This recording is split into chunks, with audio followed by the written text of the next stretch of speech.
Hello, planted people.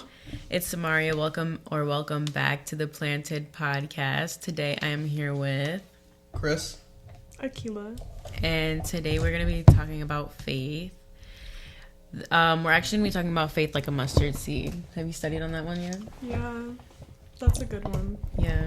what is that from a mustard seed? Yeah. So basically, it's like a parable. Like Jesus said, today, if you have faith as small as a mustard seed, you can say to this mountain, move from here to there, and it will move, and nothing will be impossible for you. Okay. Yeah. I like that. But you can say, like, what faith means to you and, like, how you show faith, you know? Yeah. Okay. I like it. So, first of all, today, actually, right now we're in Chicago. We are filming the second episode of Planted, which is crazy. We went to a revival today. How was we went to Catherine Creek. Revival is now Chicago. How does everybody feel about that? I want to hear hers because you guys both heard mine earlier. Yeah, it was powerful. It was very eye-opening, and it just helped me understand a lot of different things. But also there was like a lot of new things that I never saw before. So Yeah. overall, it was just a new experience to witness, and it's gonna take some time to process. Yeah, I'm not gonna lie, that was a lot. And it's like, we see it in the videos all the time, but like seeing it like in person is just, it makes it like way more real and just like a lot. I got freed. Hallelujah. In Jesus' name. Amen. Yeah.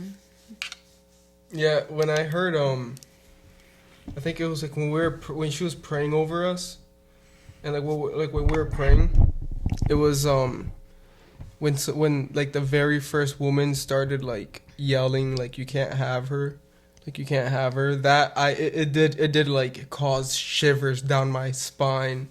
So like that's why I was like, the presence there was just insane, because it's like you kind of like felt like it's like there when your internal dialogue overruns your external, so it's like it makes itself known. And it's insane because it's like that's how I perceive the demons that we have within ourselves. And it's like they attach themselves to you. And it can be from like someone else causing that upon you. Like I believe that, like people that try doing witchcraft and all this type of stuff. So it's like to hear that voice, like it made me shiver. I was I could even open up my eyes. I didn't even want to.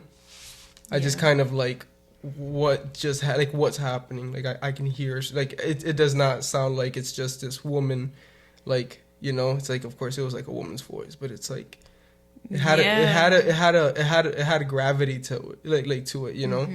It sounded heavy.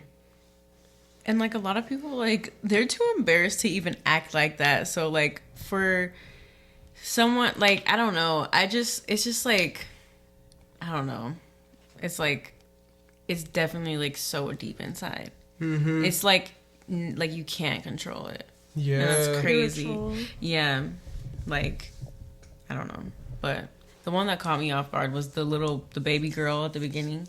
Oh my gosh, yeah. Yeah. I was like, what in the world?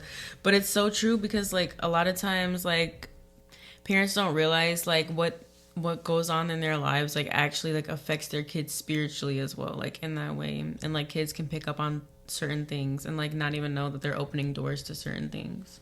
Yeah. Dang, that's crazy. That's why they get bothered the most and stuff. Like they get used more to try to become like that vessel for like the pure evil. You know, like it's just trying to like push its way in, which is why like they tend to see more, like they have more imaginary friends. They tend to see things like more clearly than an adult would, because an adult kind of like it's an adult. It's like you're kind of more developed differently. Yeah, and like she said, like, well, how the word says like we have to be childlike, because like their minds are just so pure and so sensitive, and they're just open to it. Like they're just so open to it, but like it goes both ways. Yeah. Yeah. Yeah, that event was definitely something like, oh, whoa, like that happened. Yeah. Yeah, it was insane. Yeah. I'll tell you guys really quick about my deliverance though. Story time. Yeah, story time. So make sure like you guys can hear me clearly. I've been like praying and believing for healing for like over a year now, and like I kept getting confirmation after confirmation and just like words from God and just like him speaking through the word and everything. And I thought that he gave me a specific date as to like when I would be healed. But when that day came, like it didn't come to pass. And I already knew like it wasn't going to, because just the way like the whole day was going, and like it was just not how like I felt God wanted me to like do it. Like it was just so weird.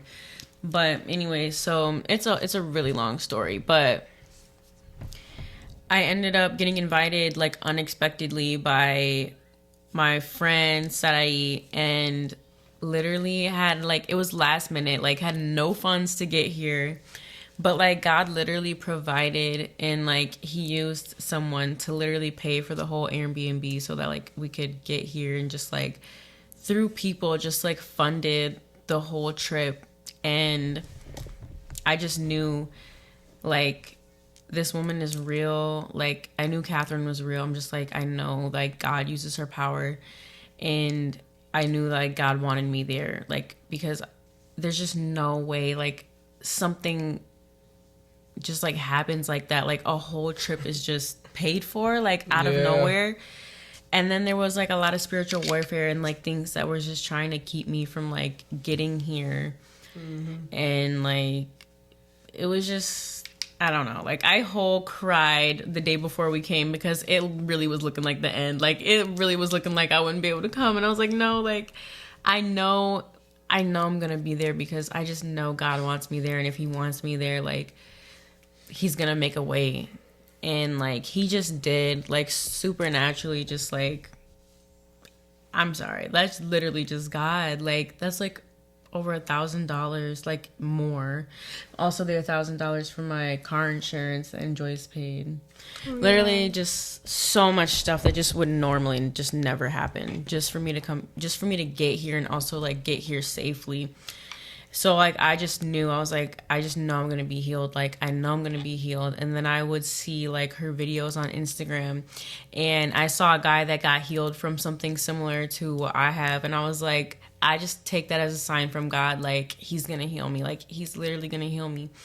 And we get here. Well, first of all, it took us forever to get there, I'm not gonna lie. Like it was, these roads are crazy. Like I cannot stand driving on these roads. They, first of all, the streets turn into, I'm sorry, am I literally just rambling right now?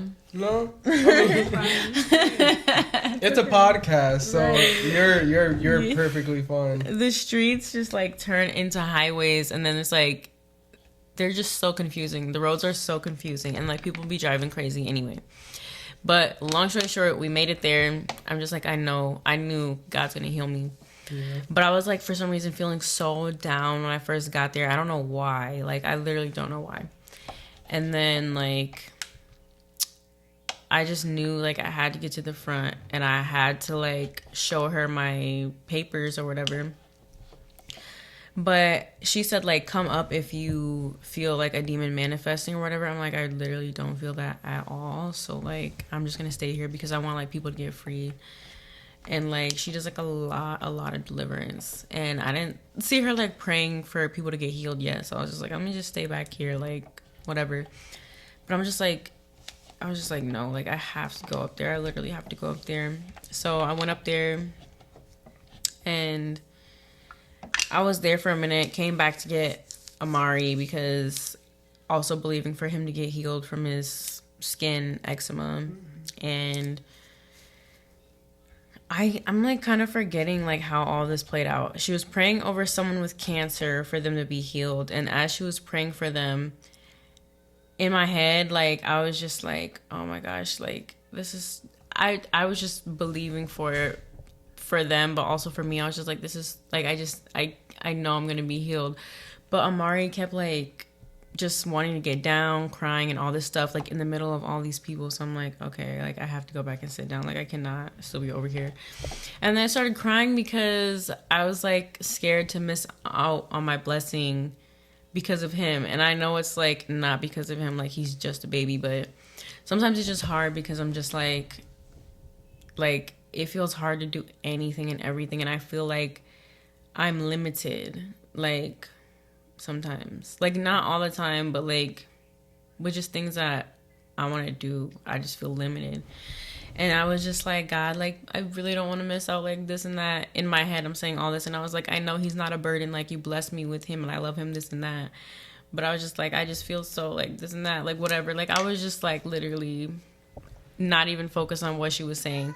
And then she started praying for me and someone else. And I didn't even know she was praying for me at first. I thought she was praying for the girl in front of me, which she was praying for like multiple people at the same time. I don't really remember everything that she said. I can put the video in here somewhere, but when I looked up and she was pointing literally at me, I was just like in shock, because I was just like, wow, like God, you number one just heard me, like once again proved to me, like in the moment, that you hear me at the exact time that I think a thought. Like I don't even have to say anything, like you just answered my prayer that fast.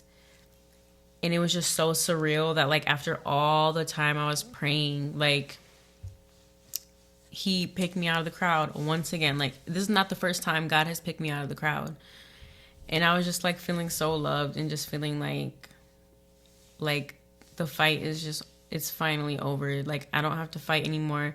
I don't have to worry about it anymore. Like I'm truly like free. And she cast the demons out and I'm free. I don't know. No, yeah, it was beautiful though. I'm mad that I couldn't get a recording of it because everybody was where the like where the camera was. Yeah. Or whatever. Yeah, I couldn't get anything, and I was like, man. Yeah, it's okay. But right when I seen it though, like that's what she said. She was just like, I feel like I need to pray. Like I need prayer, like over here, like right over here. And then that's when I saw you right there, and I'm like, what? That's crazy. And it was more insane because it's like I already knew what we were already going through before that. Yeah. So like I already seen like the whole like parking and just everything that was so like tedious, so small, these things that were just irritating, you know? Yeah. And it's like something that's trying to just get a rise out of you. Yeah, and it's I was like, thinking that too. Yeah, like something's just poking at you. Like, hello? Like, yeah, you know, like if in a sense, like if it's like lose your faith, you know? Yeah. Like lose what you have in your head of yourself being healed, and it's like yeah, like the devil wanted you to doubt like the power of God that was already for you. It's just not at the time that you expected it was going to be. Yeah, like I was that's crazy, Chris, like because I was thinking the same thing. I was just like, first it was trying to keep me from coming here, but now that I actually made it here, now it's just like irritated with me and just wants to like get a rise, literally. Like okay, well, I'm still like put all these things in your like whatever. I don't know, but yeah, I'm gonna get you angry. I'm gonna get you worked up. Yeah. Nah, yeah, it is. It's not fun though. But then you kind of then you get to see like how everything really is, you know? Yeah. And like how everything really feels. Cause like then when we went into the event today, it's like it's like it all compounds, right? Like when one thing happens after another, and then it kind of like combusts. It's like it all bursts out of everywhere, and the next thing you know, it's like the new. Like she said with the wine, that was interesting. Like how you can't put new wine into an old wineskin. Like that was interesting, and that's why I love that I was able to keep myself open to today, because I was like, Her that's message interesting. was so good. Yeah, it's like, that's interesting.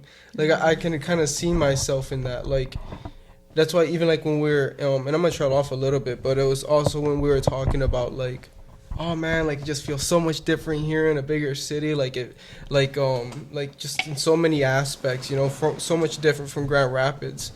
But it's like we might have to like get rid of that old This one isn't lighting. Oh, okay, never mind. Yeah, no, it's good. I But, can hear you. I can hear Yeah. you. Okay. But yeah, like how like we in order to get that new wine, it's like, well, first we need a new wineskin. Like we gotta throw out all that old stuff. We gotta throw out that bag and trust that God is gonna give us the new wineskin that we need, and then He's gonna supply us with the wine that He knows best. It's gonna be like, oh yeah, this is gonna grow into something phenomenal. You know, from this point moving forward. That makes me think about like wine in general, how it takes so long to even process into being drinkable. Right. Like, if you really think about it, I think sometimes we want things to happen so quickly, but it's like even wine has to go through a whole process before we can enjoy it. So that's kind of what it's like, kind of like having faith and like being called and having an anointing. Like, Yeah.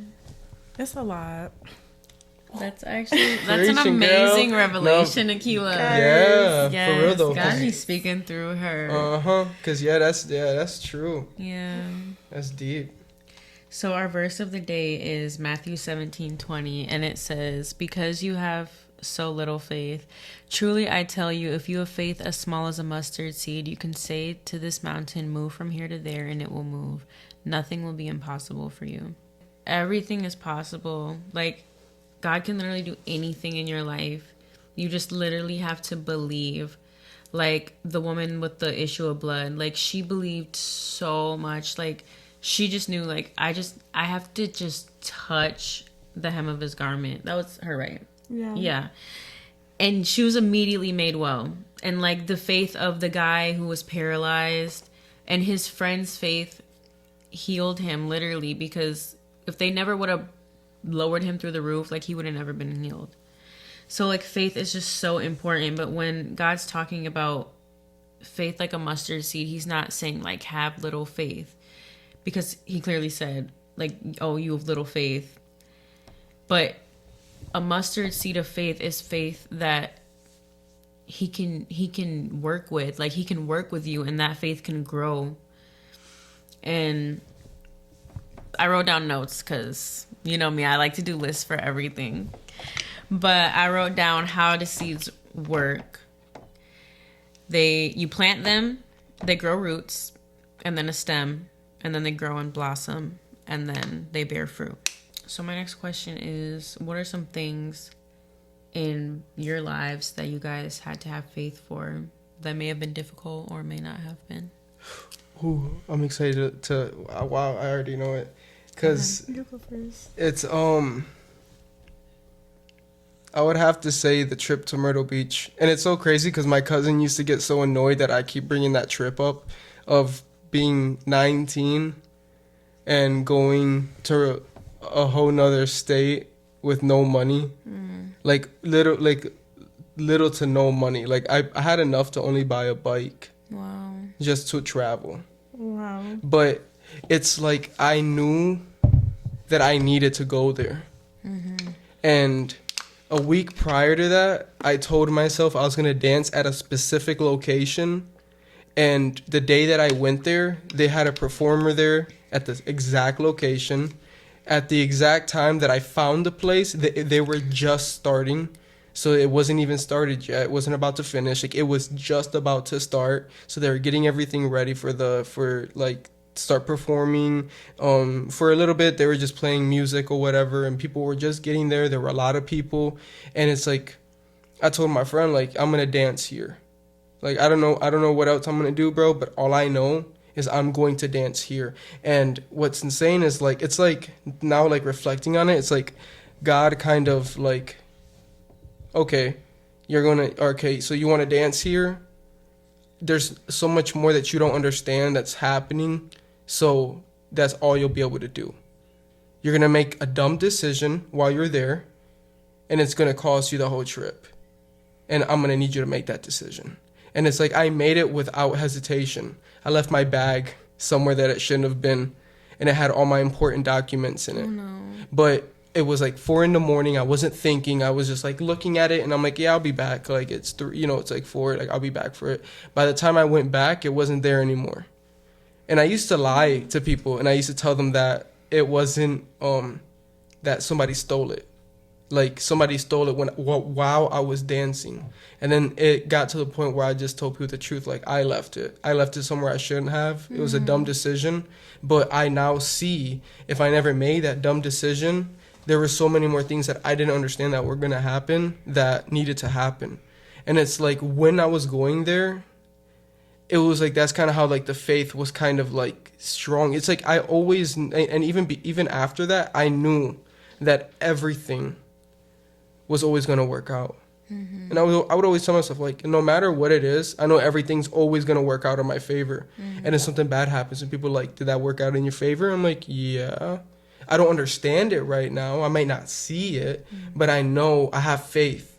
And I have the inner knowing that everything that happens is something that's going to build me up to become someone that I don't even know I might. I can say I want to be someone. I can say, oh, I want to be this kind of guy, I want to have this, I want to have that, all these type of things. But there's going to be things that happen within those times that it's going to be like, you kind of shot a little low for that one. It's like, really? It's like, yeah. You don't think you could be a little bit more than that?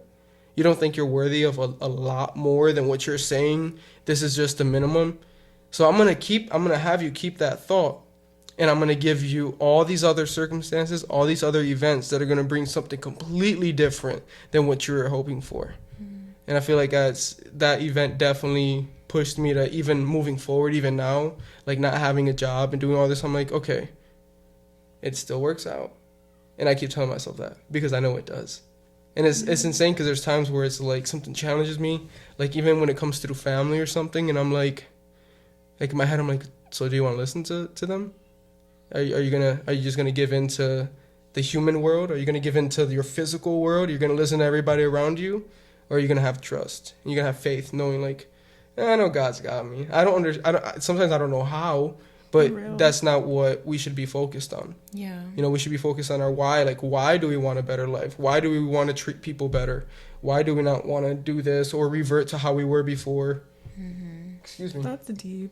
You said So the word deep. inner knowing, which is such a good word because I feel like that's kind of like what faith is. It's literally just knowing. Yeah. Like one time somebody told me something that just stuck with me forever. He said, if you know something is true, you don't have to believe it. And like, when I tell you that, yes. Yeah.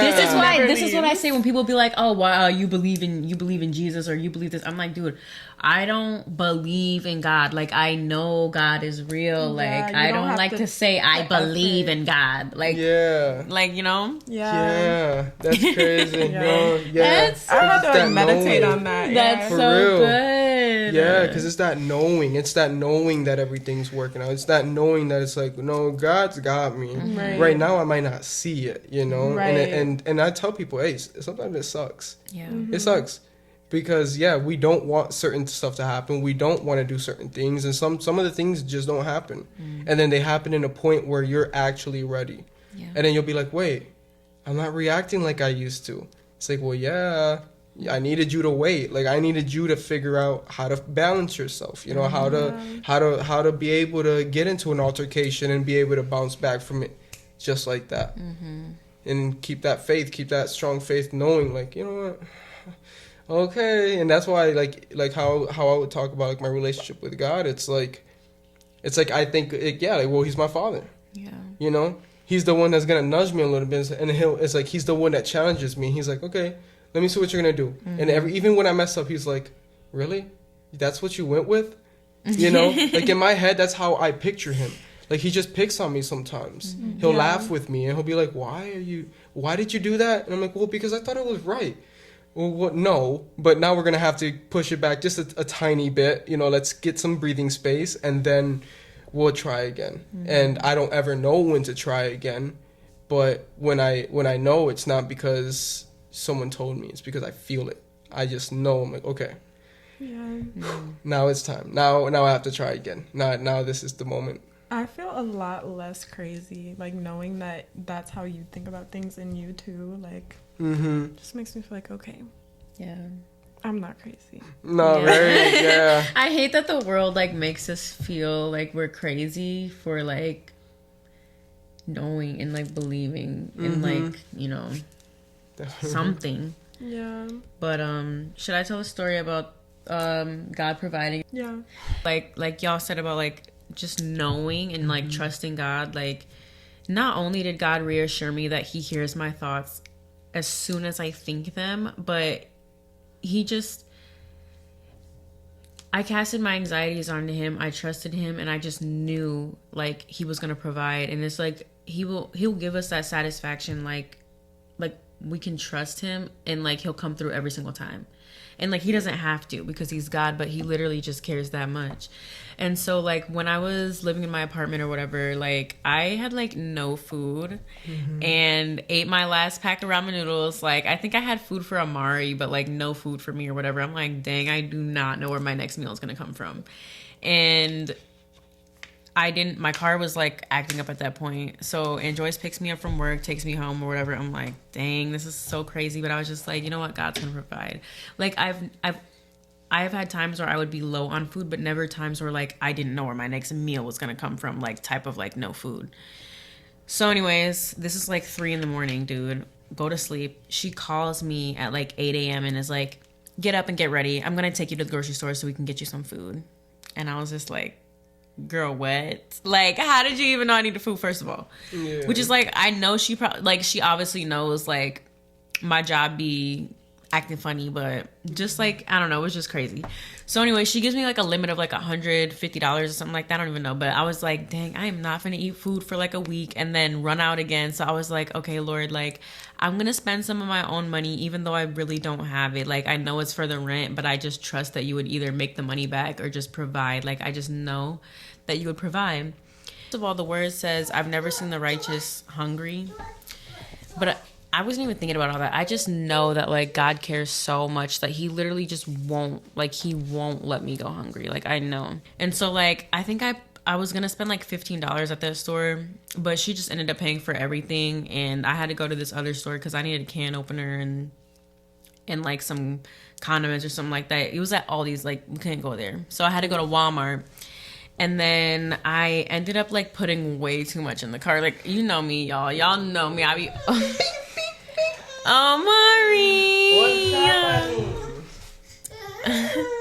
But I ended up putting like $150 worth of groceries in the cart, and I was like, dang, like I'm not supposed to be spending this money. I was just like, you know what, God, like I really know that like I don't have this money right now, and I know that like you're gonna provide. Like I just know that if I overspend, like you would either make a way that I would get it back, or you would literally just provide. Like I just knew he was gonna provide. Right before I was about to pay, I'm just like, man, I really don't have this, but God's gonna provide. As soon as I said that in my brain, literally not even a split second later, this lady taps on my shoulder and says, do you need anything? And I was just like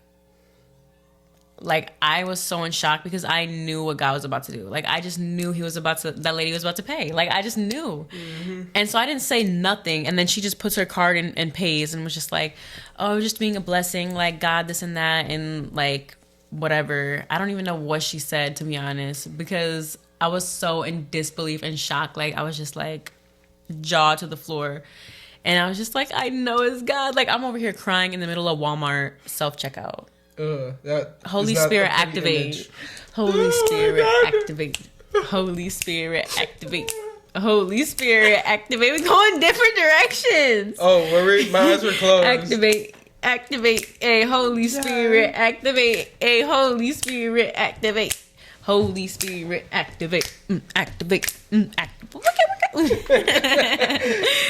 No, for real. But that was just so crazy. So like, not only is it like, wow, like, honestly, it's your faith. Like, it's your faith with a combination. Like, God loves you so much. And just everything. Like, I don't know. But I know we talked about, like, knowing. But how do we fight unbelief and doubt and fear? That's a big question. Yeah. Mm-hmm. I'm me. not even. Oh, no, go ahead. Okay. I was going to say for me, like with the whole healing journey and everything, I just think like getting to know the Father, like knowing like like who he is, because it's like if I know who you are, then I know that you're not going to fail me, and if I know that you're not going to fail me, then I know that fear and doubt just has to bow. And like it's just like how we were talking about earlier about agreement. Like I will not come into agreement with it, like because I just know. But it's so hard, and it's like it's a fight like every single day for me at least. Mm-hmm. Like, and I would say the scriptures, like find scriptures like what the word says and just like keep reciting them. I know you like to meditate on the word, but how do you guys deal with unbelief or doubt or fear?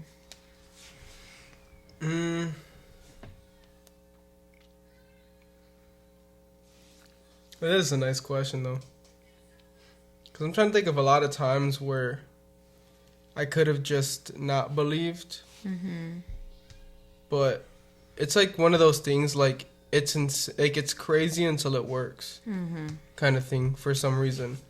Like I kind of knew like.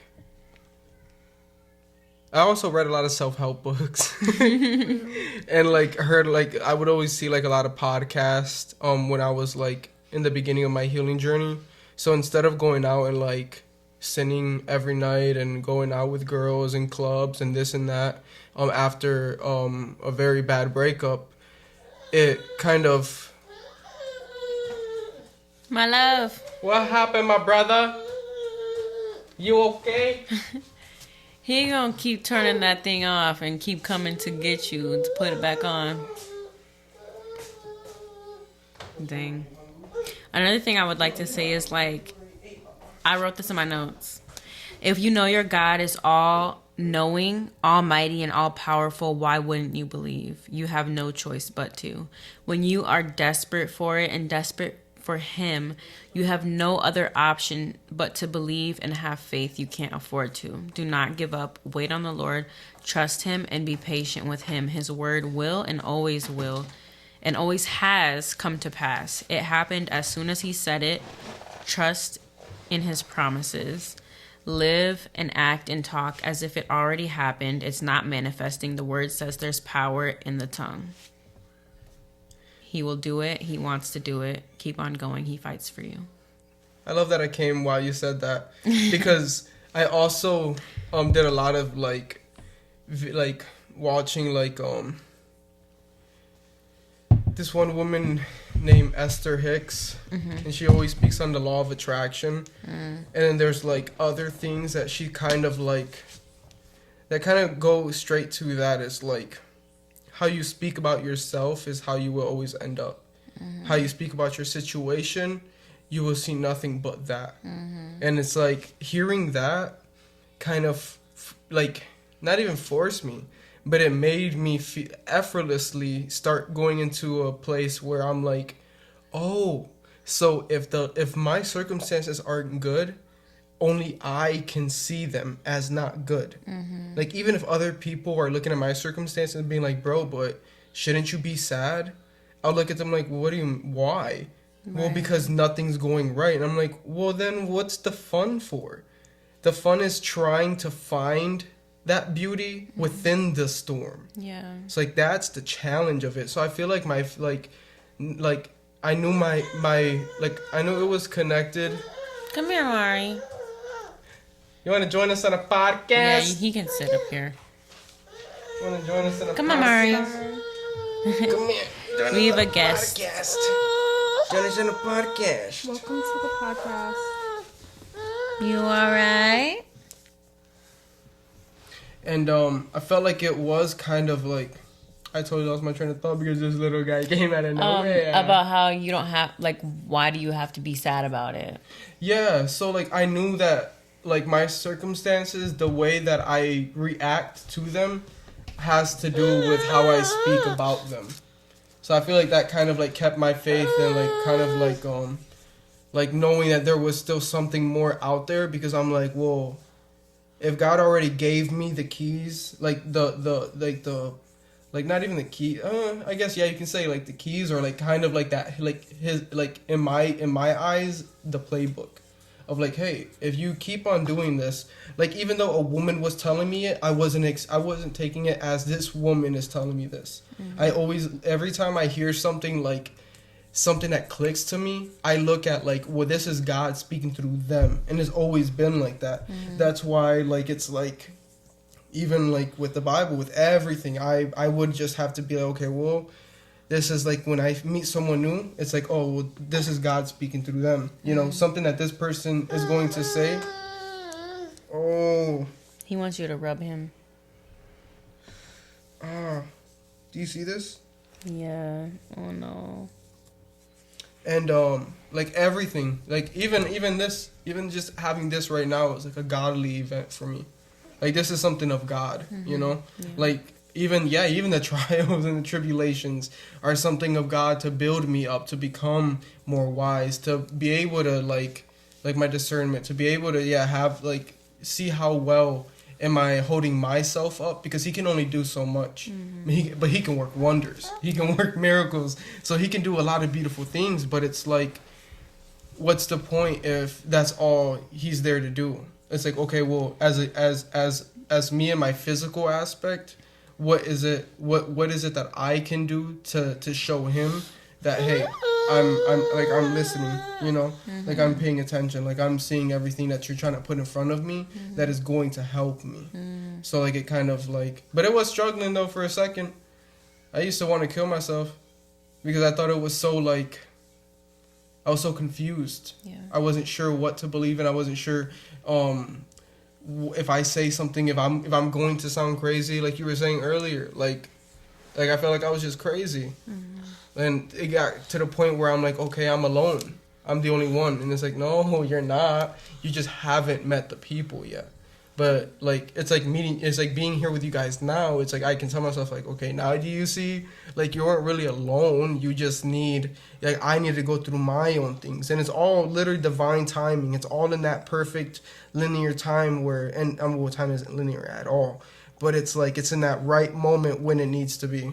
You know, like if like I could have been on this podcast and been like, I really don't know what you guys, like what to say, you know, because I didn't have any knowledge or wisdom or understanding in my own sense, and not just the same understanding as everyone else, but to be able to have my own, like my own specific way of saying something, and then you say something specifically and you say something specifically, and then we all can kind of from each other get that light bulb, like, wow, I like that, you know, like she said that like that, like, oh, like I didn't think of it like that, you know, like, or it's like, you know, like it's with all of us, you know, we say something that's like, wow, that was nice. Like, that was nicely put, you know, like, I don't think I would have been able to say like that, you know? And it's not cutting ourselves short, but it's being honest. Like, somebody else is always going to have a perspective that's always going to water our seed.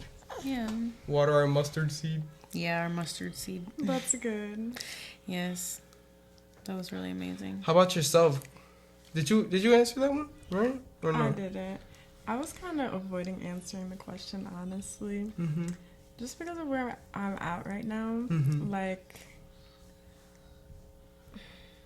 okay, so in the Bible, it talks about different gifts that God gives and stuff. And recently, he revealed to me that I have the gift of interpretation. So, and I've always known this, but I didn't know that Of tongues? Well, Or of what? tongues, but the gift of interpretation is deeper than just understanding tongues. It's like understanding everything. And it like makes me want to cry. But I knew that I had it because of the way my brain works. But I didn't know that it existed in the Bible. Like, I never knew that it was actually written. So when that was revealed, it just made me aware of a lot more things. And the Bible also says that wisdom can make you puff up. And I just don't want to act like that. But when I tell y'all, like, everything I experience, my brain breaks it down to a T, and like God speaks to me all the time. So that's a lot to deal with. Right. So it's like, oh my gosh, I don't It's even know where to overwhelming. start. Yeah, It sounds overwhelming. it does. Yeah, I get Very sick of overwhelming. myself because I'm like, I feel bad about it. Like, I don't ever want God to stop talking to me, but sometimes I'm like, Yeah.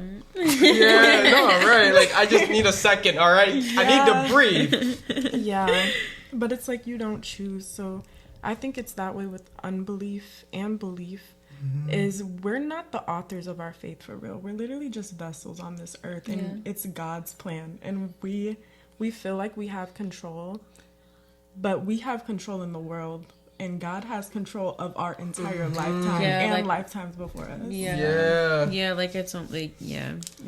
That's why I feel like when that it's like, and I know they said it today about like it's not like a 50-50 kind of thing, but like that's what I like when I think of it like that. It means like he's here to take care of the spiritual aspect of our lives and our souls, and it's like we're here to also do the physical labor, the physical work. So that's why those trials and tribulations I believe are his, because it's like okay, this is mine, like I need to do this part, you know. It's specific to the person, right? And it just works together so perfect because God is perfect. And it's like even if somebody says that they don't believe, it's like you're living in God's world. You can't not believe in the God in your breathing air, like you're literally breathing so air how did this right happen?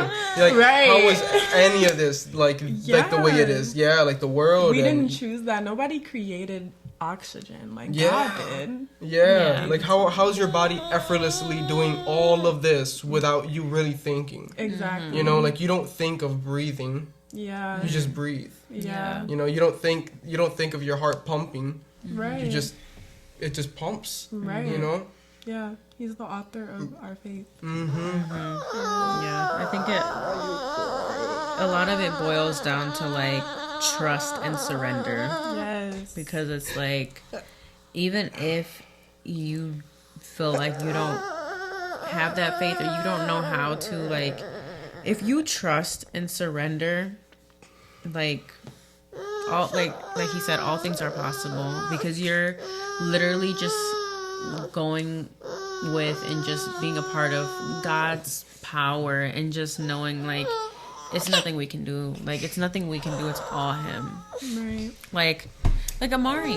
Like Amari is a whole baby. Like he doesn't worry, oh my goodness, when am I gonna get milk next? Like no, he just trusts and surrenders to me because I'm his parent. Like I take care of him, and he knows that I'm gonna take care of him. Right.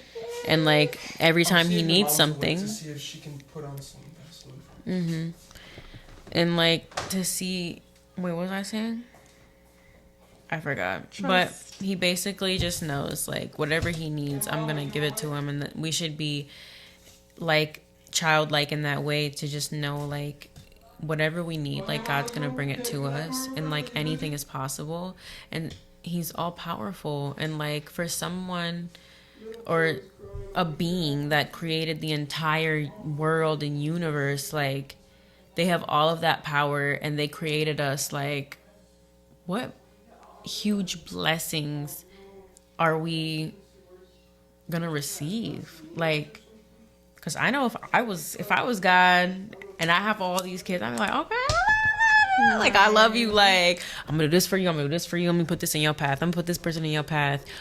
You know what? I know you would like this song, so I'm gonna put this song in your path. Like there's just so many blessings on blessings on blessings, and we just we gotta be ready to receive it and just living it out, trusting it, and yeah.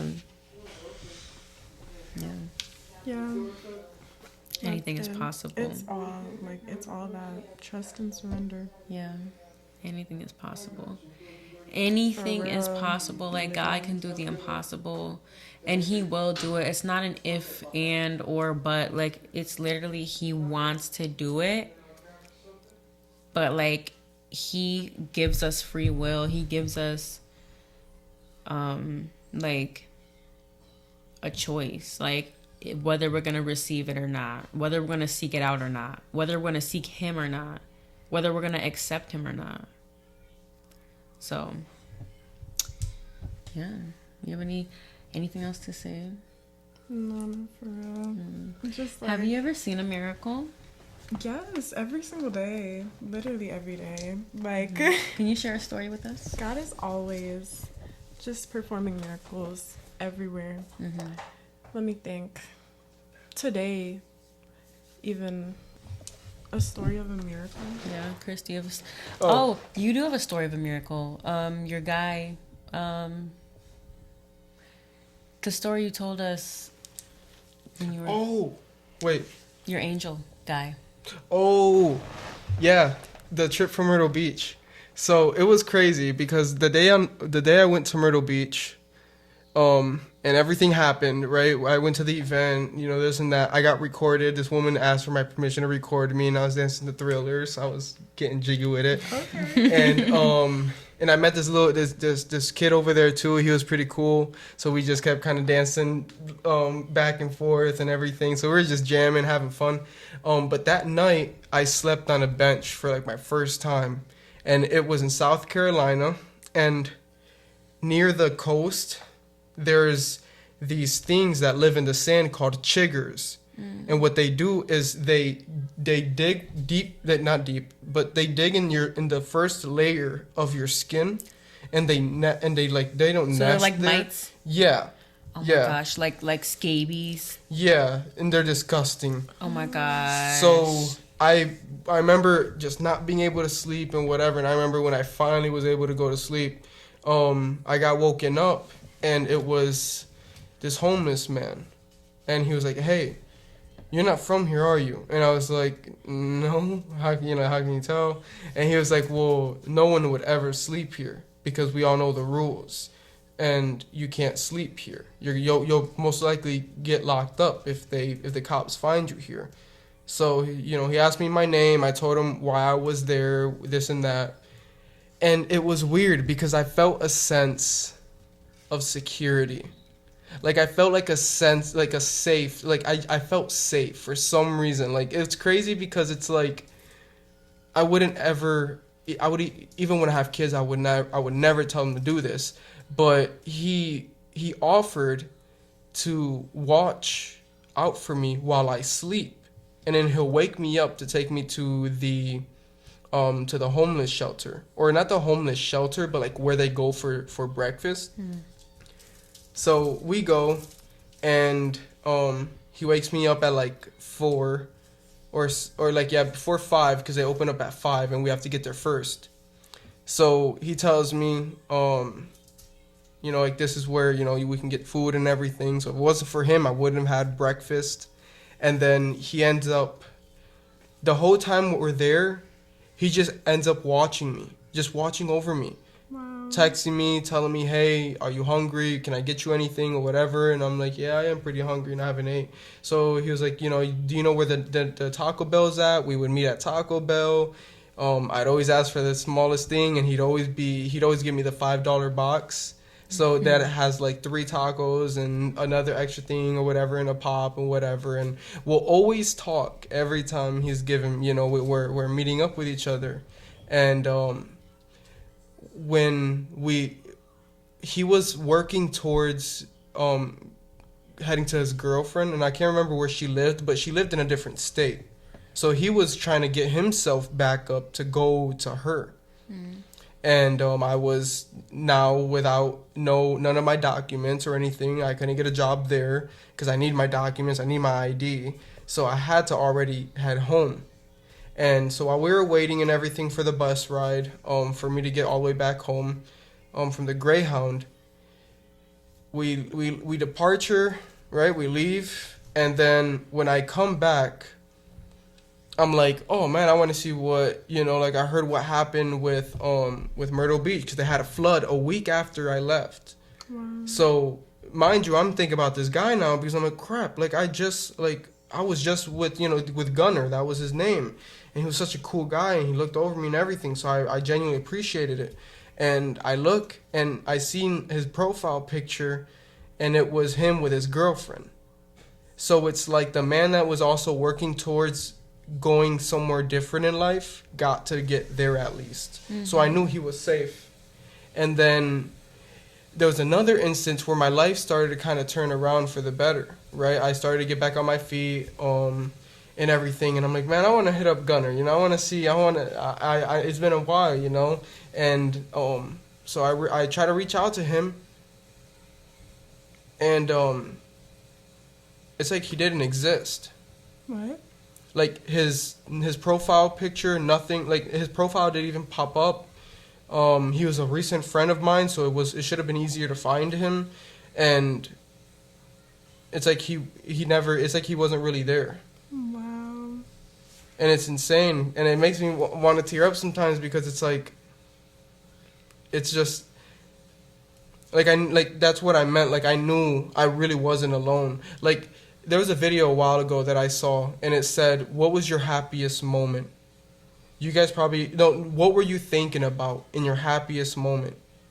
You probably can't remember because you weren't thinking of anything. You were in pure bliss. You were in pure now. You were in the present. Yeah. And like that's how I felt. That's why when my family was trying to talk down, I'm like, oh, but you see now you're back, this and that, and they were trying to like downplay everything that happened. I'm like, I went there, and I'm back, and I went there for a reason, and I know why. I know why I needed to go there. I know now. I can see now. Oh well, why did you go? This and that, and I'm like, I can't even tell you guys no more. Even when it comes to plans, I can't tell people my plans anymore, because it doesn't matter. None of it matters. Mm-hmm. So it's like, well, then you're doing nothing with your life, right? No. I know I don't have that control that I believe that I do. So I detach from it. Even if you did, like, you don't owe anybody anything. Like, you And that don't too, have to tell them. Yeah, like I can have goals and stuff and just detach from the outcome of it and just know, like, I want to head towards there. But it's like, it's just crazy because you start to really put all these pieces together and start to really see what a beautiful art piece it really is. It's So insane. you never found that guy? And I, profile? He was No. Y'all so never spoke again? God sent. Never. And Yeah, I that's told awesome. Chris, I was like, that's just so crazy. Like, I'm not saying the guy was an angel, but it's also just like, you never know. Like it's like them. I mean, and when you think of it, it's like, okay, then what was he? Because it's like he didn't exist. Like I couldn't find him. Nothing. I know he didn't block me. Why would he block me? Right. Like Which is we why didn't. it pays to be so kind to everybody you meet, because you just never know. We're literally walking the earth with angels at times, and we don't even know it. Yeah, it's insane. Yeah. It's insane. Not saying so that that was he is, but no, yeah. but no. I mean, I would even say it like, you know what? It's crazy because he was God sent. A homeless man. He could have stole all my stuff. He And could have beat you up He and could have left you there. He could have. He could. I'm telling you, this man did not look like he was the most friendly man. He didn't. But I didn't judge him. I didn't like, oh, you're smoking cigarettes and you're gonna look after me? Are you sure? You're a homeless man. How are you gonna look after me? Yeah. Like, bro, I was so humbled. I'm so happy that before that trip, I was already a humble person. I already knew not to talk down on people, not to make people feel like they're smaller, because even me, I wouldn't want that. But also, it's like, I truly don't believe anyone's small. We all have our own time. We just don't know when. Right. Even right now, I might be like that's why it's, when stuff looks like is down, I'm like, wait, that's just for now. You think, like, I would tell my sister, like, you think I'm gonna be like this forever? You think I'm gonna be in this state? You think I'm gonna, like, not state as in like where I'm living, but in my mind state and where I am with my heart, with everything? Like, you think I'm gonna be there? I don't know. I might find something completely different. I might do this, or this might happen. Like, I don't know what's gonna happen. Yeah. I just know I gotta have fun in the moment while it's happening. Yeah. Because then if I get angry because something else and this or that, or I'm looking at something, I'm like, oh, but I didn't want it like this. Like, nah. It's crazy. Can I actually say real fast one more way of, like, a miracle that happened? Yeah. Is it the one where the guy said God believes in you? Oh, no, that was a beautiful one, too. But, no, this one is more insane. So... Can you share both? Because I want Yeah. Akila to hear that story. Okay, I will. So, I'll share the first. I'll share that one first because that one was insane. It's also in Myrtle Beach. So, I go to the Gunner shows me where to go to spend the night. To get a spot and everything. He went in like nothing. So he was settled and everything. Or I think he made it too late actually. He made it too late, so he could even get in. So he had to go find somewhere else to stay.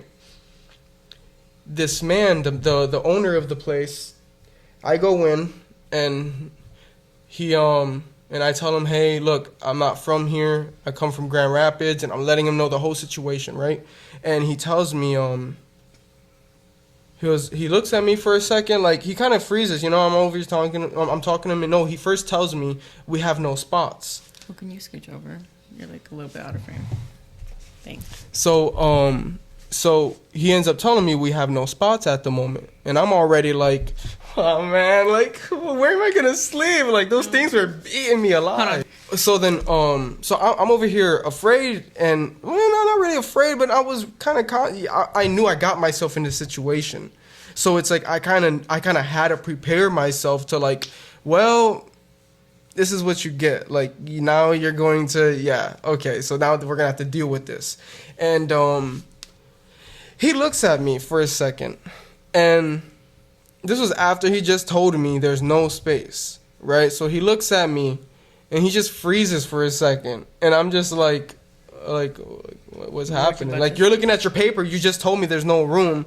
So he's like, can you wait out in like out at the gazebo or whatever, like the little thing with shade. Is that what it's called, right? Yeah. Okay, I was hoping. A little like sitting area? Yeah, so you can sit there and just chill. So I went to go sit there, right? And I waited. A good couple minutes pass by. He comes out and grabs me.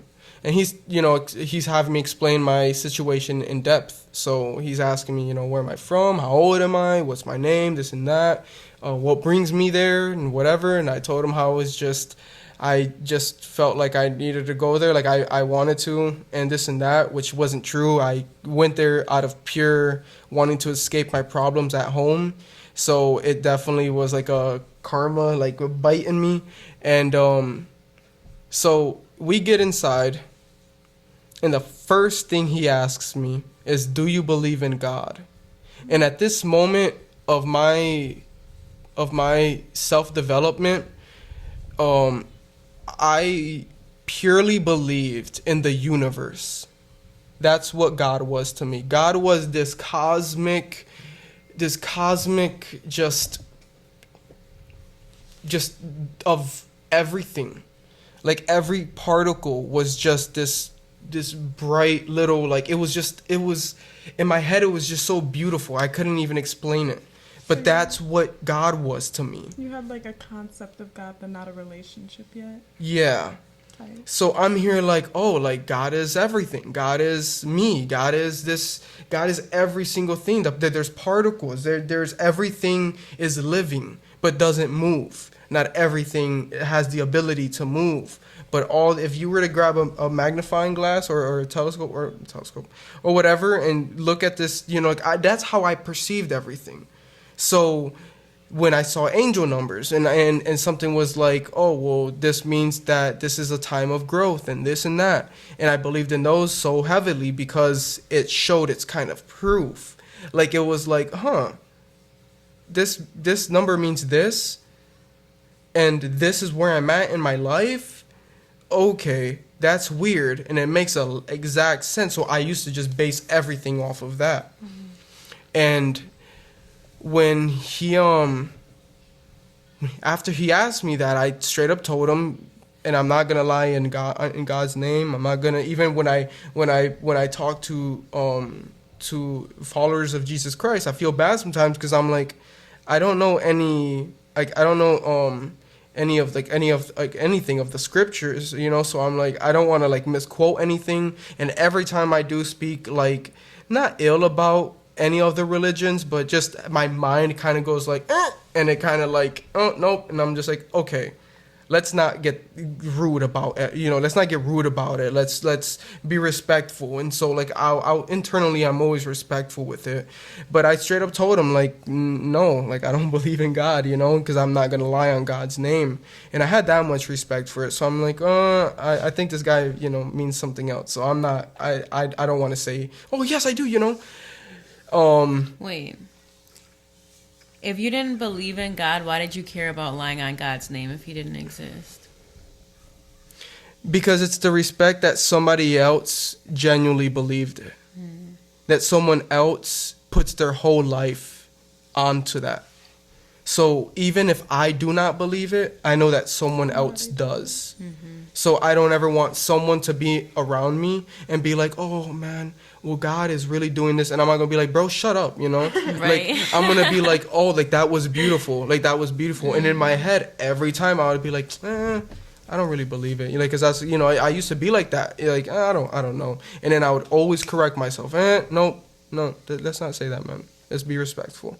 You know, let's still listen. Let's still accept that this man wants to pray for us, even though we don't believe in it. Like, he's going to pray for us. We'll just bow our heads and just remember, you got to, you know, just listen to him and see and hear what he's saying.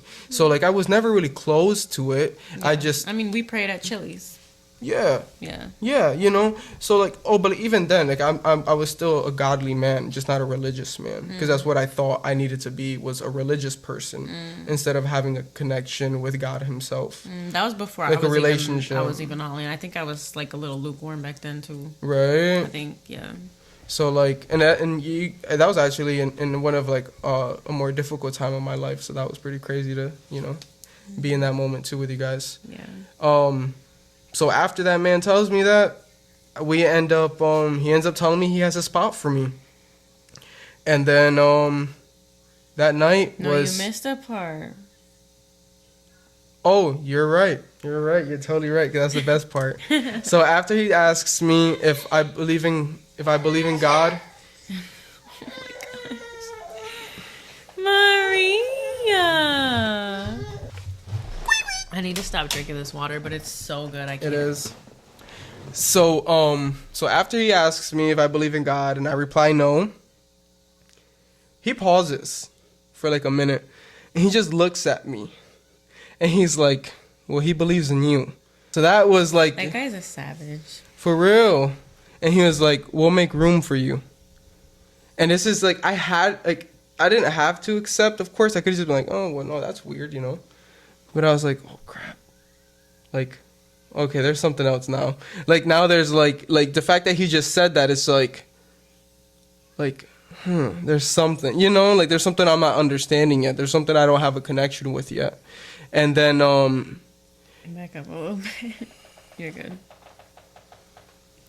And anyways, I'm just kidding. So, is your full name Christopher? Mm-hmm.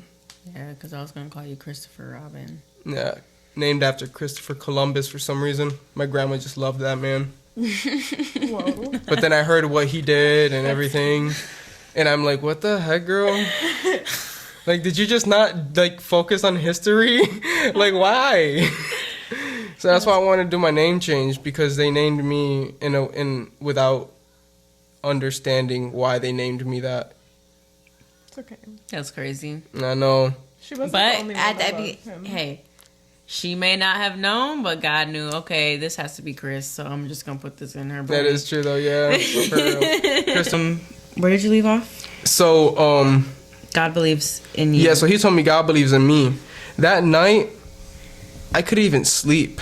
The floor was so cold.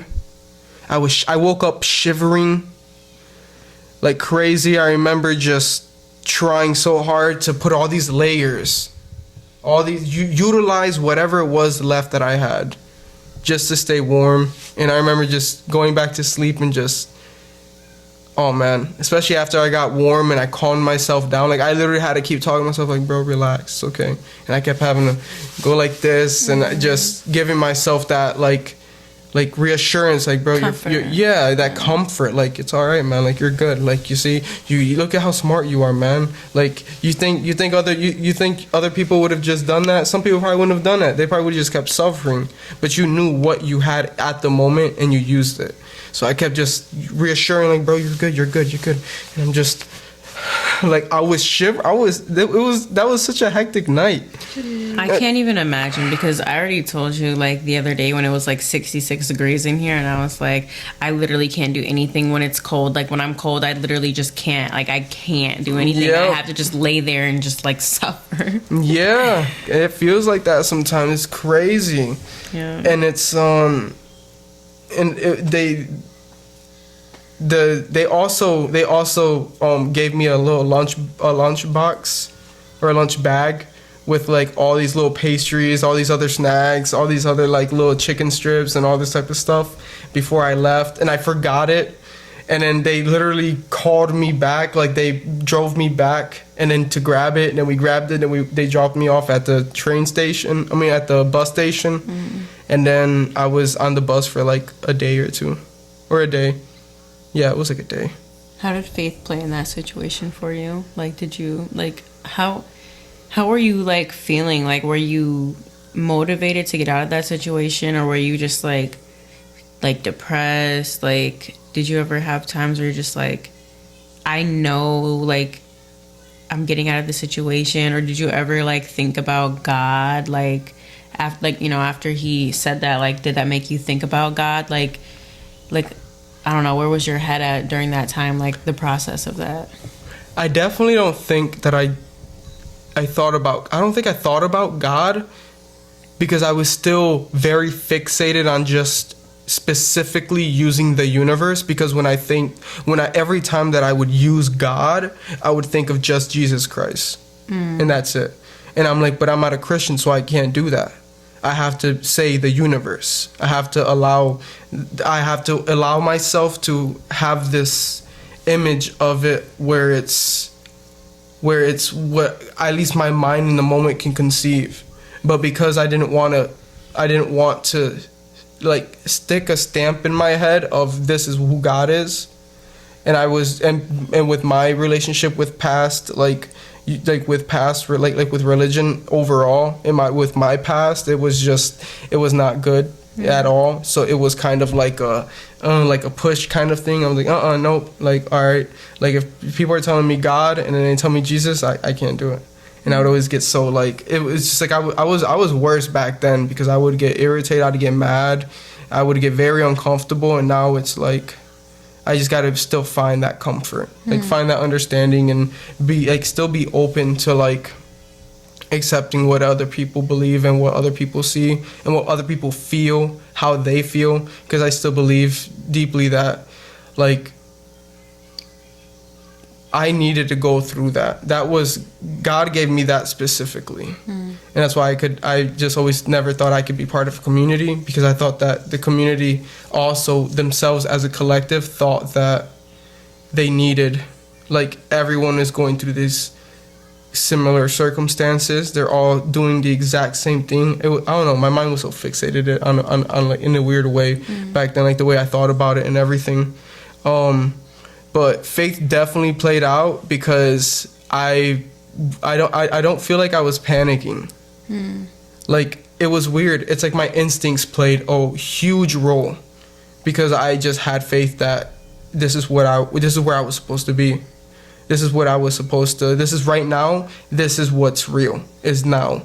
You know, I remember closing my eyes and just touching a palm tree for the first time, and like just being there. I'm like, bro, just. Like I was like in my head I had the voice in the back of my head like, bro, think about how weird you look, like you're just touching a tree and people are like, what's wrong with that kid? You know, you're just like with your eyes closed. But I was almost gonna remove it, right? I was almost gonna remove it, and I'm like, nah, bro, put both of your hands on it. Soak it in. Nah, for real. I'm like, dude, you're here and we don't know why, but you're here. You said you were in Myrtle Beach, right? Is that Florida or wait, nearby let me guess. North Carolina? You're so close though. South Carolina? Yeah, South Carolina. Okay. So it was but it was really close to Florida. Wow. But I kind of knew like it's so like I knew that the universe was trying to tell me something, you know. And in this case, no, you're good. I know I'm boring. No, but it's literally 2:30 a.m. you guys, and we've been up since like 9. Oh crap. No, we can keep going though. Oh, okay. Well, I'm almost done with this one. I'm good. I'm good. She lying. She was like. It's just I keep yawning for no reason. Yeah. No, I feel you. But I'm awake. I'm not over here like.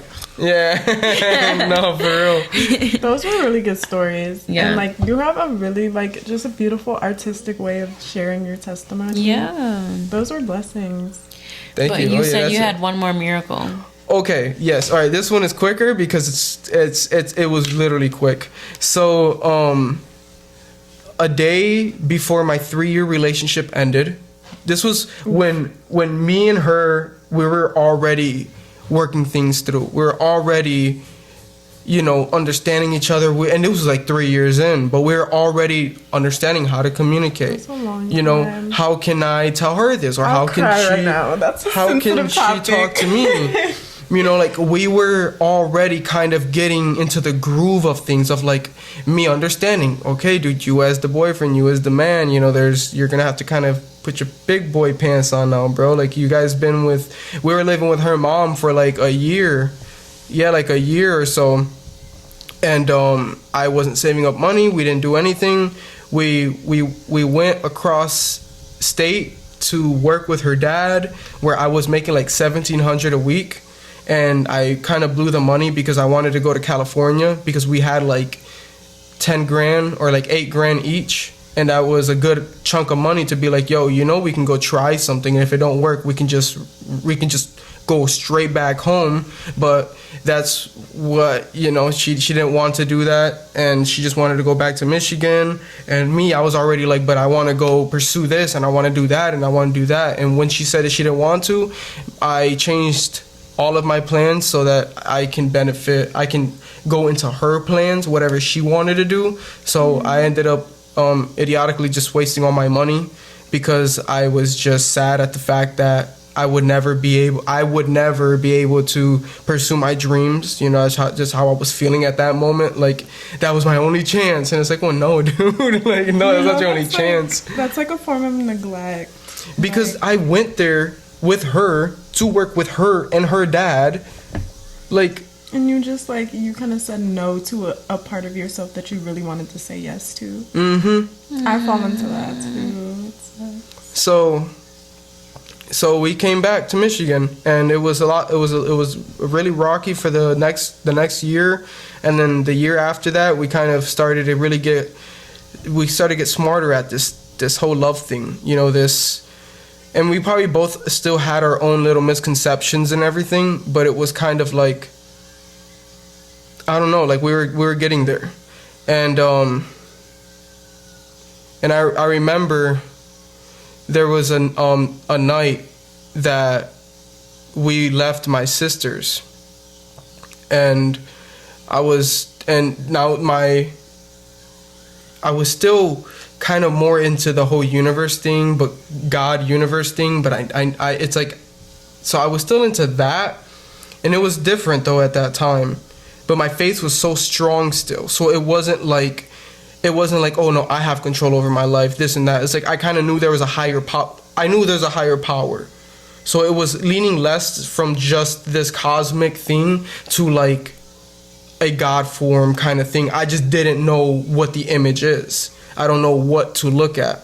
And so then I knew there was a higher power. I knew that something was behind the door, really trying to assist me in a sense, you know, like really trying to steer me in a way that it's like, hey, I'm trying to help you. And so that there was that night I remember crying to her and letting her know, like, I feel like there's something within me that wants to release itself. Like there's a part of me that no longer wants to be stuck anymore. And I was like, and I'm not speaking about this relationship and this and that. I just feel that there's something I'm not allowing myself internally to do. And I felt so strong, like I was crying and I was letting her know, like even with my sisters, like, and I was telling her with herself too. And I'm like everything right now is just, it's beautiful, but it's something in my body isn't like, it's like I can feel it clawing itself, like trying to reach out, like it doesn't want to keep staying stuck anymore. And I remember I told her I needed some time with myself for a second. So I remember just and we were already outside of her house, so you know, I took her back inside and this and that, and I kissed her, whatever, and she was like, well, I'm probably just gonna go sleep because I'm tired. I'm like, no, I got you. And so we didn't argue. It wasn't like an argumentative thing or anything that happened. It was just more of, yeah, like a knee-jerk kind of like, oh, you know, like I was just feeling the power, you know, within myself. Like I was feeling like something was trying to really get to me and really help me understand something within myself and within everything else. And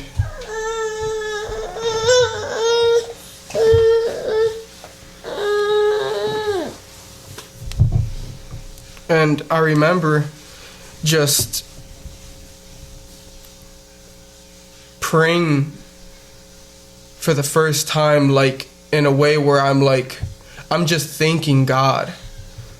Like, and it didn't help. I didn't really hesitate, because I think I did say like God. Like I was like Father, like thank you for everything. Thank you for the moment with like all my cousins, and thank you for the moment with my families, and thank you for the moments that help me build myself up, and thank you for like this beautiful woman that I like get to spend, like I feel like I'm gonna spend the rest of my life with, and thank you for everything that you've been trying to teach me.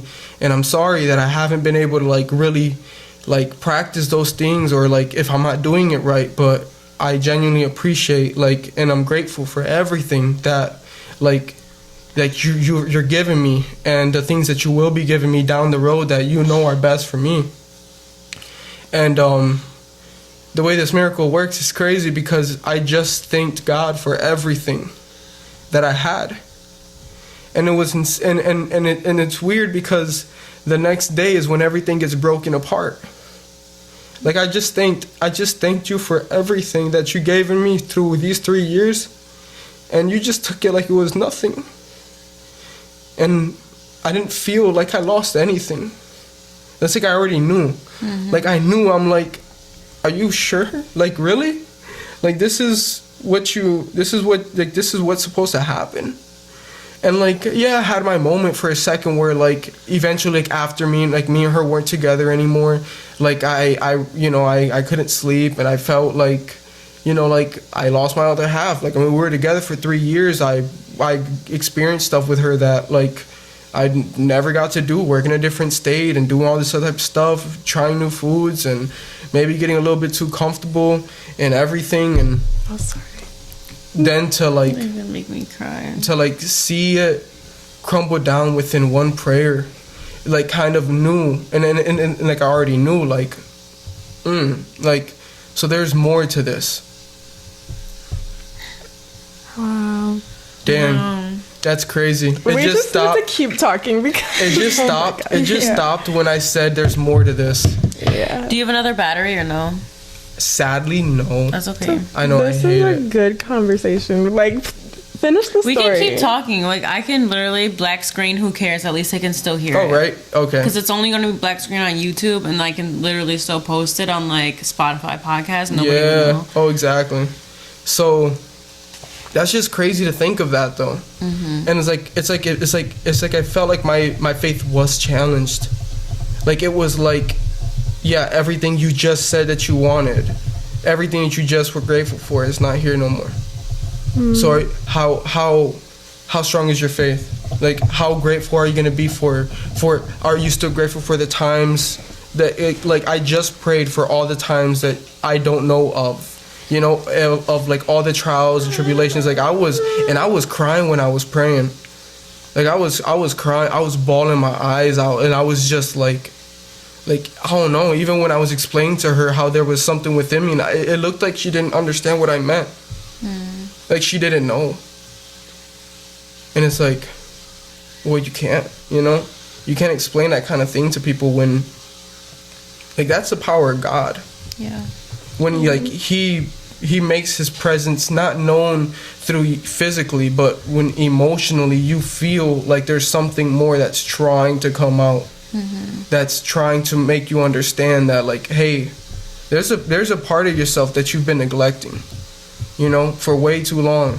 And like I think of that when I told her, when I asked this girl if I should, or like if we could do this, or if we could do that. Like if I had no sense of control over what is it that I want, what do I want, and that kind of helped me see that, though. It kind of helped me see, like, well, Chris, what do you want? What do you want to do? What is it that you're focused on? Mm-hmm. And that's from the physical aspect. That like, again, yeah, that spiritual aspect. There's certain things I don't have control over. Mm-hmm. They're gonna work its way through, and it's gonna happen when it needs to, and I'll get what I need to in its right time, and I just have to accept that.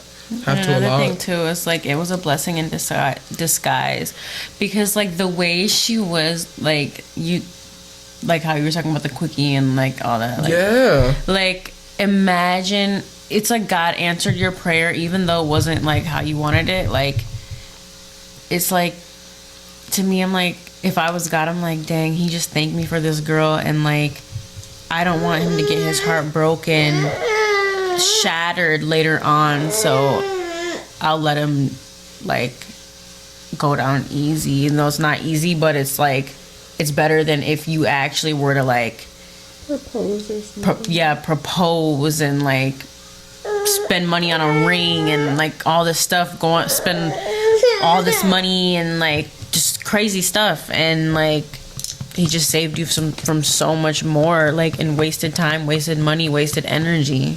You know, that whole quickie thing, no, I agree. That whole quickie thing was our second shot. So after we were supposed to be done and over with, I end up, oh, well, yeah, we'll try it again, you know? We try to get together again. And I think we were probably together for like 2 months probably. But that whole time, I couldn't forgive myself for what I did. You're gonna make me cry. Can you like explain the quickie thing for those that don't know? But like, So PG though, like, you know. So when we broke up and we were trying to become friends, we truly couldn't. We Trying couldn't. to become friends is funny.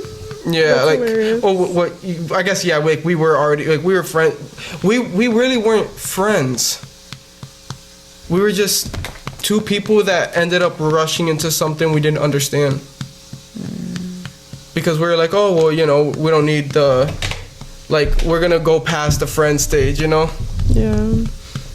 And Yeah. And so we passed that. We passed the whole friend stage and everything. We passed the whole friend stage and everything. And then we kind of just got into a relationship. And the whole thing with that, after we were friends for a bit, you know, talking and everything, hanging out or whatever, we ended up getting, you know, we're like, you know what, I don't think this might work, we'll just get back together. No, I know, that's why, I know me and her aren't together no more though, so it's okay. And so we end up getting back together, trying to work things out, trying to make things work and everything. And then, you know, she comes over one day and we're watching The Shining. It's a horror film, and so we're chilling for a bit, and then, you know, all of a sudden she's like, hey, you know, we should do a quickie or whatever, and I'm like, whoa, I thought you came over so we could watch this movie. Like, this is a scary movie. I'm into it. I'm invested, you know. I'm trying to see what happens. So then, you know, I mean, I kind of follow right behind her, and that was her deciding factor, is to whether or not she wants to, if this is something she wants to keep, if this is something that she's willing to fight for. You know, if this is what she's like, because she didn't understand how I felt. She didn't understand that, like, I haven't forgiven myself for anything that I've done because I didn't want to hurt people, and I hurt people. Papa, And that's horrible too, because what happened? Mari, we might have to wrap this up. Mari, pick him up, Chris. He don't want to be put down. You gotta like rub his back. His back? Yeah, you can't stop, otherwise he's gonna like. Okay, here, put that on there so you can relax. Okay, there we go. But that's just horrible. Like, I just can't imagine how you felt. And it felt empty. Yeah. It felt empty. The thing that she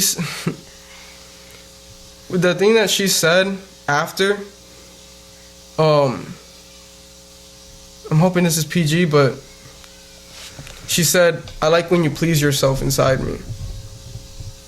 That's definitely not PG. We'll cut that. I'm gonna blank that out. Yeah, I'm gonna censor that. please do. But I didn't tell you guys that part, though. Sorry. Where does that correlate? Like, Why? But it's like, it's just weird because it's like, you don't say that. You just don't say, you just don't, like, My brain is like, what does she mean by that? Yeah. like, after she said that, it felt empty. Her words were just hollow. Because it's like, that just shows where your heart is, and like what am I really to you? Yeah. After 3 years. And I mean, and I know I've done my wrong, but so does she. Yeah. And I don't put that against her. I'm like, no, like, it's cool. Like, it happens. And if she loved you, like, really how she said she did, and like she would be willing to actually forgive you. And like, not only like forgive you, but like walk that journey of you forgiving yourself. Like, she would walk that out with you.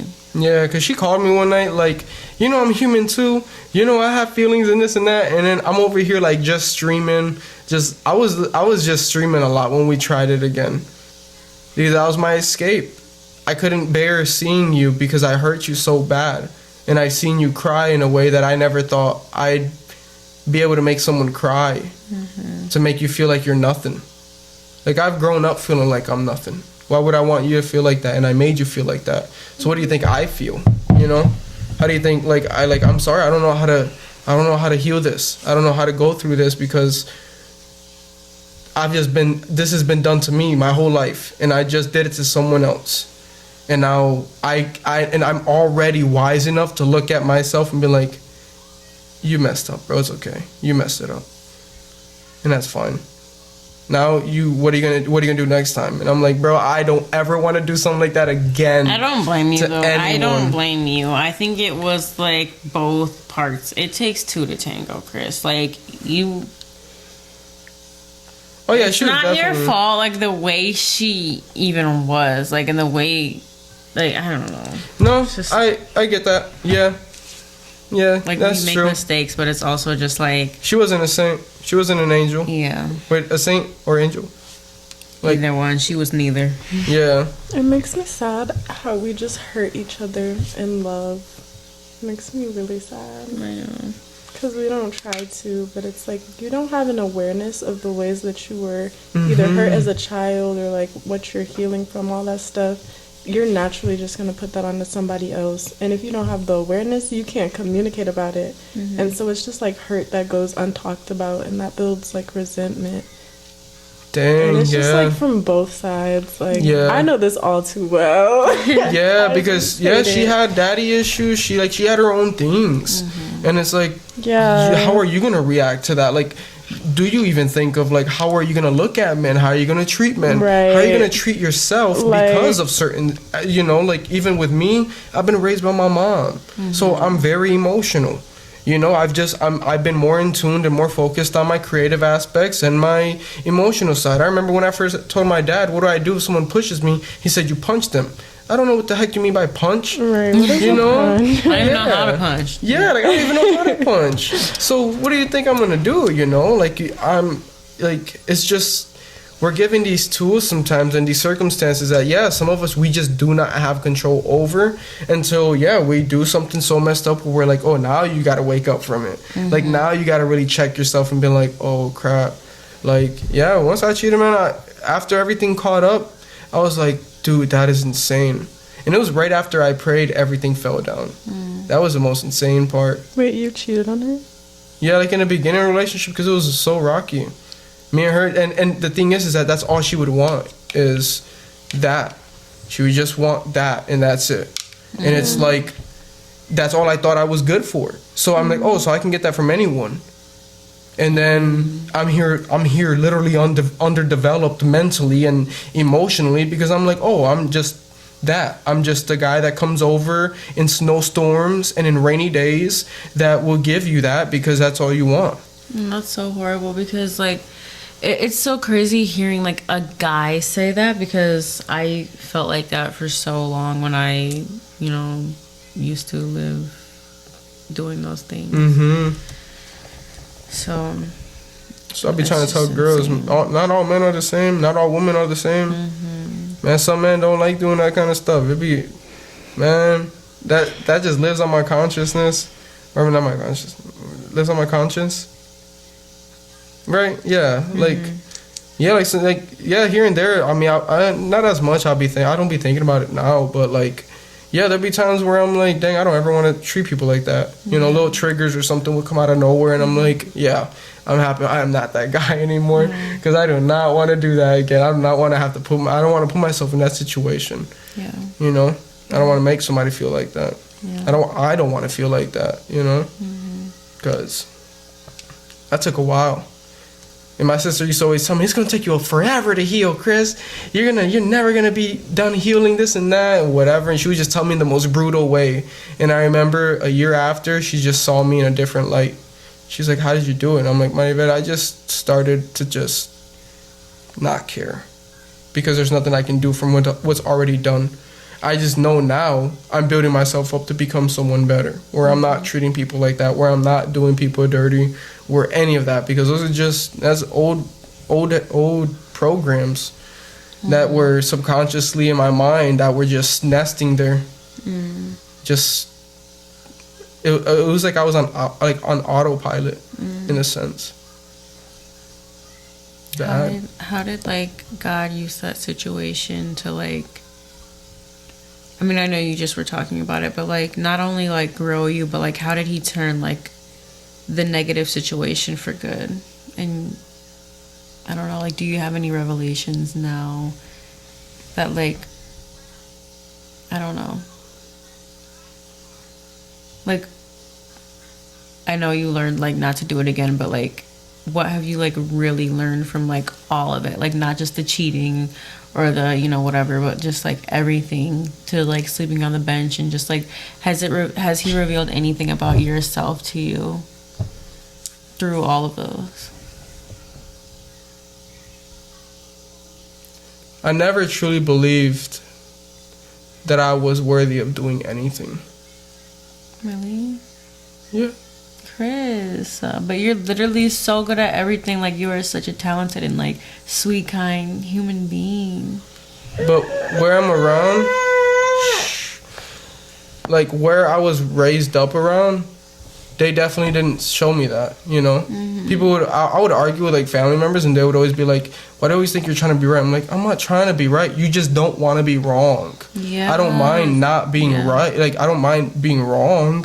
I'm just trying to share my perspective, and then I want to hear, what do you have to say? What do you believe? Oh, well, why do you gotta say me like that? You know, you're trying to be smart. I'm like, no, I'm trying to ask you a question, and I'm a young little kid doing this, so they're definitely gonna be like, oh, he has a smart mouth on him. It's like, no, he just knows how to speak. So they would always portray me to be this kind of disobedient, smart talk back.